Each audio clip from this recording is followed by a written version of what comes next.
Hi, my name is Nora. I'm a real estate agent with the Home Selling Group.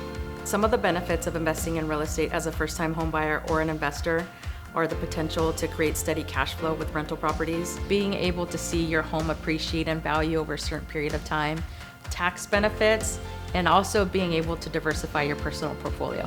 Some tips that I would recommend for a first-time home buyer or an investor would be to be financially prepared to make an investment, to be able to do enough market research in the area to be able to locate a property location, and just knowing exactly where you're going to be the most comfortable for yourself and for your family. I don't believe that somebody needs a specific prior knowledge to investing in real estate. That's what you have us for. We're the real estate professionals.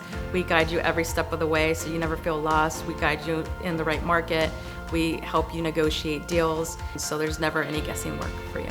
Some other reasons to move to the Tampa Metro area, specifically Wesley Chapel, is there's so many jobs that are being created. There's so many new commercial developments. So this is definitely a booming area. The economy is growing and a very family-friendly oriented place.